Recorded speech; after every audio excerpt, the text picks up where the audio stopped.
자, 이번 시간에는요, 자, 재무상태표하고, 자, 포괄손익계산서, 자, 그 개념에 대해서 같이 한번 살펴보도록 하겠습니다. 자, 우리가 이제 그 기업의 그 재무 현황이라든가 또는 경영 성과를 밖에 있는 주주라든가 채권자 같은 경우는 평상시에 알 수가 없기 때문에, 자, 그럼 이제 경영자가 주주와 채권자가 투자한 돈을 가지고 경영을 했단 말이에요. 자, 그럼 어떤 경영 성과를 보고 하고 있는지를 이제 밖에 있는 외부 정보 이용자들은 알아야 되니까, 자, 그런 그 정보를 알려주는 과정을 지난 시간에 재무회계라고 설명드렸습니다.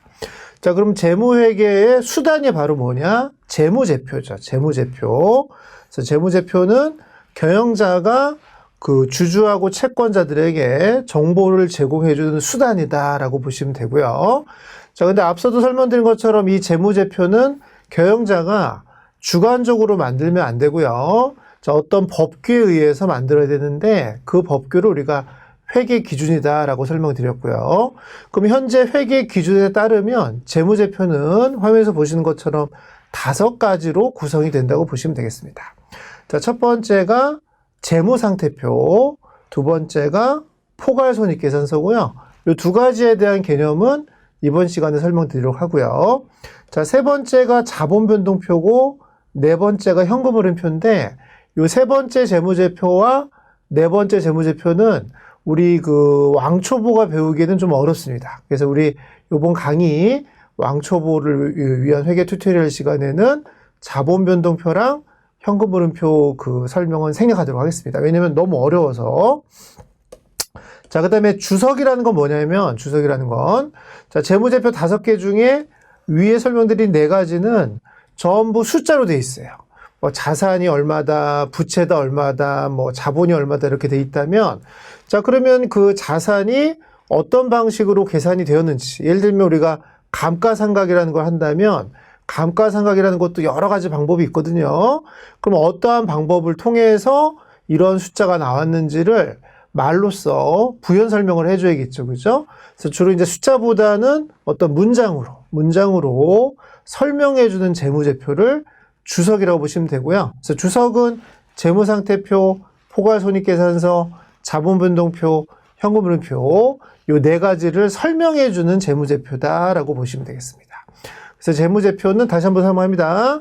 경영자가 자기가 1년 동안 열심히 장사한 게 있을 거 아니에요. 그죠? 자, 그거를 이제 주주총회 가서 주주들한테도 보여주고 또 채권자들한테도 보여준단 말이에요.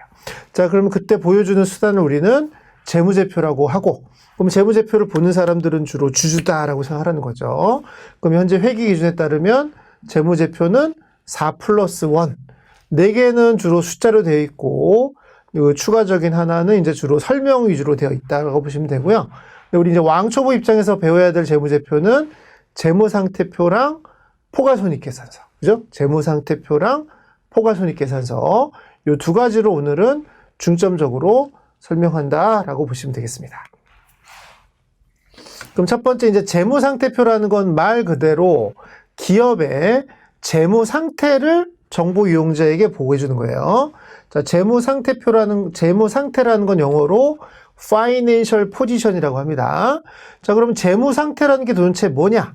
그 재무상태를 나타내는 걸 우리가 뭐라고 하느냐? 자산, 부채, 자본이다 이런 표현을 하는 것이죠. 그래서 앞으로 기업의 재무상태를 얘기해라 그러면 자산은 얼마고 부채는 얼마고 자본은 얼마다라고 설명을 하시면 되겠습니다.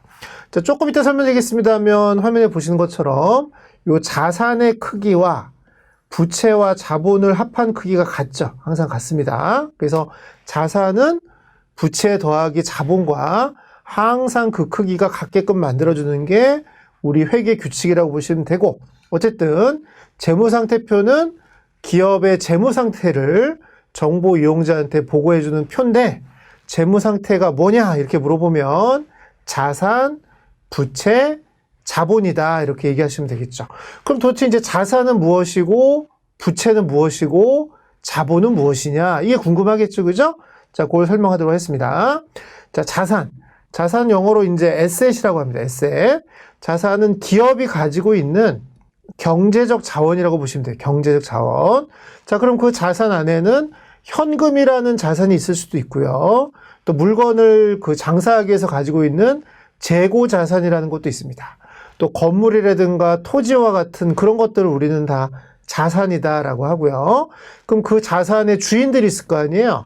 그 주인들을 나타내는 게 바로 부채와 자본이다라고 보시면 되고요. 자, 부채는 영어로 liability라고 하고 자본은 영어로 equity라고 보통 표현을 합니다. 자, 부채는 뭐냐? 자, 그러면 자산에 대한 채권자의 청구권이에요. 채권자. 자본은 뭐냐? 자산에 대한 주주 또는 소유주의 청구권이니까 한마디로 부채와 자본은 청구권이다라고 보시면 되겠죠.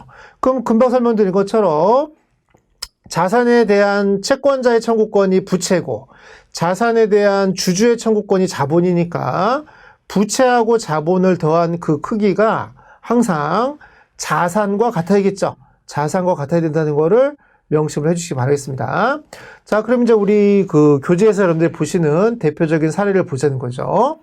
자, 호야라는 분이 6억 원을 투자해서 호야의 빵집을 창업을 한 거예요. 그럼 이제 호야는 거기 그 빵집에다가 6억 원을 투자했기 때문에 그러면 호야라는 이제 사람은 주주가 된 거죠. 주주가 된 겁니다. 자, 그럼 기업의 이름은 호야의 빵집이에요. 호야의 빵집. 그럼 호야의 빵집은 이 6억 원이라는 현금이라는 자산이 생긴 거고요. 그 자산만큼 호야라는 주주한테 줘야 될 어떤 청구권이 발생한 거니까 자, 그럼 자산이 6억 원이 발생한 만큼 그 자본이 6억 원이 생겼다고 보시면 될 것 같아요. 자, 근데 여러분들이 우리가 그 자기가 출자한 돈만 가지고는 도저히 경영을 할 수가 없기 때문에 그럼 은행이라든가 뭐 이런 그 채권자로부터 돈을 차입을 해야 되는데 자, 만약에 호야가 그 호야의 빵집을 창업한 이후에 은행으로부터 4억 원을 차입을 했다면 4억을 차입했다면 그럼 호야의 빵집에서는 빵집이란 기업은 4억 원이라는 현금이 더 들어오겠죠. 자, 그럼 호야의 빵집의 현재 현금은 10억 원이 있는 건데 10억 원. 근데 4억 원은 지금 뭐예요? 은행한테 줘야 되는데 은행은 호야의 빵집의 주주가 아니고 채권자겠죠. 그럼 4억 원은 뭘로 표시해야 돼요? 부채죠, 부채. 자, 그 다음에 10억 원 중에 6억 원은 호야라는 주주의 재산이자 청구권이니까 그럼 그 6억 원은 자본이죠, 자본. 그럼 정리하면 호야의 빵집의 현재 자산은 10억 원이 있는데 10억 원 중에 4억 원의 청구권은 채권자에 있기 때문에 그럼 4억 원은 부채라고 하고요. 그 다음에 10억 원 중에 6억 원의 청구권은 호야라는 주주에게 있기 때문에 그럼 6억 원은 자본이라는 걸로 만들자 이거죠. 자, 그러면 자산이 10억 원이고 부채가 4억 원이고 자본이 6억 원이다. 이런 상태를 뭐라고 그래요? 재무 상태라고 하고요. 자, 그럼 그걸 표로 만들어서 만들어주는 재무제표를 우리는 재무상태표다. 그죠? 다시 한번 재무상태표다. 재무상태표는 재무상태를 나타낸다. 자, 호야빵집의 재무상태는 자산은 10억 원, 부채는 4억 원, 자본은 6억 원이다. 이렇게 설명하시면 된다는 겁니다. 자, 그렇다면 자, 지금 호야의 빵집을 창업을 했잖아요. 자, 그러면 창업하는 그 시점에 재무상태표를 나타내는 재무상태표를 같이 한번 만들어 보는데 자, 이런 재무상태표를 만들 때는 우리 회계 기준에서 그 규정하는 규칙이 있겠죠. 그래서 그 규칙을 오늘 간단하게 먼저 살펴보도록 하겠습니다. 일단 첫 번째 재무상태표의 컨셉이 바로 뭐냐면 자, 절양 개념이다 또는 스탁 개념이라고 해서 자, 특정 시점을 나타내는 거죠. 자, 우리가 재무제표는 어떤 기간 동안의 성과를 나타내는 재무제표가 있을 수도 있고 특정 시점의 어떤 상황을 나타내는 재무제표가 있을 수가 있는데 재무상태표라는 거는 어떤 기간에 대한 개념이 아니고요. 어떤 특정 시점에 대한 개념이라고 보시면 되겠죠. 그리고 그 특정 시점이라는 거는 그동안의 어떤 누적치라고 보시면 돼요. 그러니까 예를 들면 여러분들한테 지금 당신의 자산이 얼마입니까? 이렇게 물어보면 그러면 1년 동안 벌어보는 자산을 얘기하는 게 아니고요. 평생 동안 모아온 자산을 얘기하는 것이죠. 그러니까 어느 시점에 자산을 얘기하셔야 되는데요. 보통 우리 기업의 회계 연도가 보통 1월 1일부터 12월 31일이 일반적이니까 주로 재무상태표는 12월 31일 시점에 12월 31일 그 시점에 재무상태, 다시 말하면 자산, 부채, 자본을 보여주는 게 바로 재무상태표다 이렇게 보시면 되고요. 자, 두 번째 재무상태표는 다음과 같이 약속을 하는데 자, 앞으로 왼쪽에다가는요. 자산을 표시합니다. 자산. 그래서 왼쪽에다가는 자산을 표시하고 오른쪽에다가는 부채와 자본을 표시하는 게 우리의 규칙이라고 보시면 되는데요. 특히 부채랑 자본을 표시할 때도 약속이 뭐냐면 위에다가 부채를 표시하고 그 다음에 밑에다가 자본을 표시하는 게 우리의 규칙입니다. 왜냐하면 우리가 그 회사를 만약에 아까 그 설명드린 그 10억 원을 그 창업하자마자 만약에 회사를 청산한다고 하면 은행한테 먼저 돈을 갚아야 되거든요. 그러니까 그 청산 순서를 나타내기 위해서 채권자부터 위에 적어주고 밑에 주주한테 적어주는 어떤 식이라고 보시면 돼요. 그럼 아까 호혜의 빵집 같은 경우는 자산이 10억인데 부채가 4억이고 자본이 6억이다 이렇게 표시할 수가 있는 것이죠. 자, 이런 식으로 왼쪽에 자산을 표시하고 오른쪽에 부채랑 자본을 표시하는 방식을 계정식이라고 해요. 계정식. 그럼 재무상태표는 계정식으로 이렇게 표시할 수도 있고요. 자, 또 다른 방식은 바로 뭐냐면 보고식이라고 해서 자, 왼쪽과 오른쪽으로 구분하지 않고 그냥 쭉 일렬로 자산, 부채, 자본 이렇게 일렬로 표시하는 방식을 보고식이라고 하는데요. 대부분의 기업들의 이제 재무제표를 여러분들이 한번 보면 재무상태표는 계정식으로 되어 있습니다. 그래서 앞으로 우리 수업 시간에 설명할 때도 재무상태표는 계정식으로 설명한다는 거를 기억을 해 주시면 되고요. 그럼 이제 아까도 잠깐 설명드린 것처럼 자산의 크기랑 부채 더하기 자본의 크기가 항상 똑같아야 된다. 그죠? 경제적 자원은 그 채권자의 청구권과 주주의 청구권을 합한 거랑 똑같아야 된다 보시면 되고 아까 호혜의 빵집에 계정식으로 표시한 재무상태표를 그 보고하라고 그러면 이런 방식으로 표시한다고 보시면 되고 그래서 이제 하나 외웁니다. 자산은 부채 더하기 자본이다. 자, 이걸 앞으로 회계 등식이라고도 하고 재무상태표 등식이라고도 하고 회계 등식 또는 재무상태표 등식이다라고 기억을 해주시면 되겠습니다. 일단 재무상태표의 개념은 대충 이해가 되실 거예요. 자, 자산은 부채 더하기 자본이다. 자, 요걸 조금 더 말을 바꾸면 자산에서 부채를 빼면 자본이라고도 할 수도 있죠. 그래서 요 부채를 요 왼쪽으로 옮기기 시작하면 등가식만 보는 겁니다. 그럼 자산 마이너스 부채는 자본이다라고 표현할 수가 있으니까 그럼 자산에서 부채 뺀 그 크기를 우리는 앞으로 뭐라고 하냐면 회계학에서 순자산이라고 하고요. 그럼 순자산이란 그 크기는 자본의 크기랑 똑같아야 되는 것이고 자본은 주주에게 귀속되는 어떤 청구권이라고 본다면 순자산도 모두 그쵸? 순자산도 모두 주주, 소유주에게 그 귀속되는 어떤 자산의 크기를 나타내는 걸 우리가 순자산이라고 표현을 합니다. 그래서 그러니까 회계학을 여러분들이 잘 하시려면 이렇게 용어가 하나 나올 때마다 반드시 그 용어를 외우고 숙지를 해주셔야 돼요. 자산은 부채 더하기 자본이다. 이게 회계 등식인데요.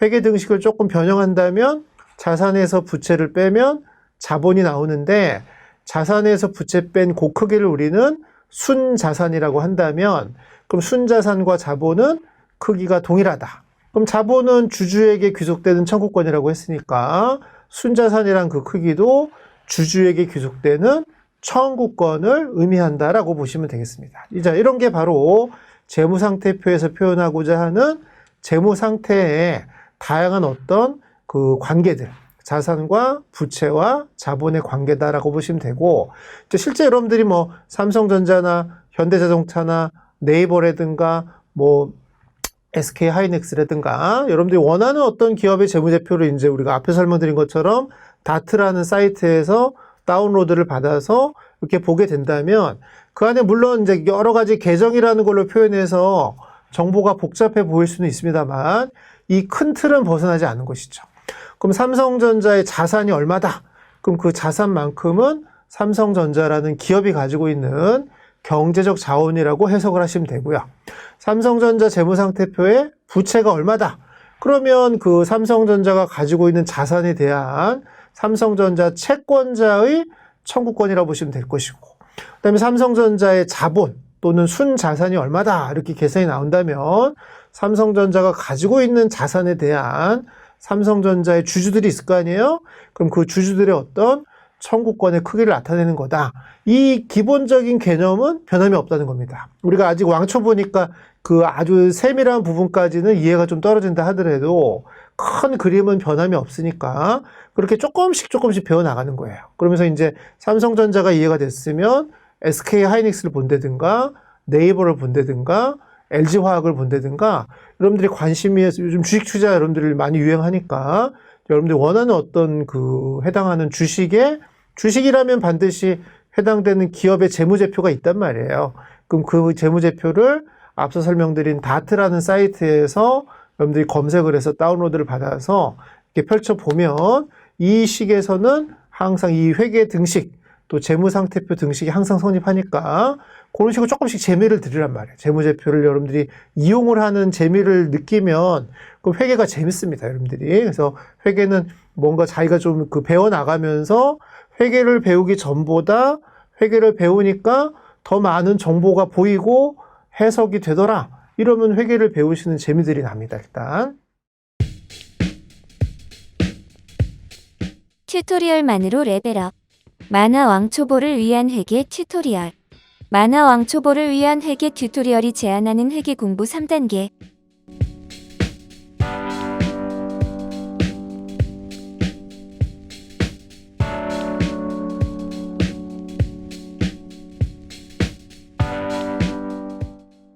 주린이도 직장인도 모두 다 회계 튜토리얼로 레벨업.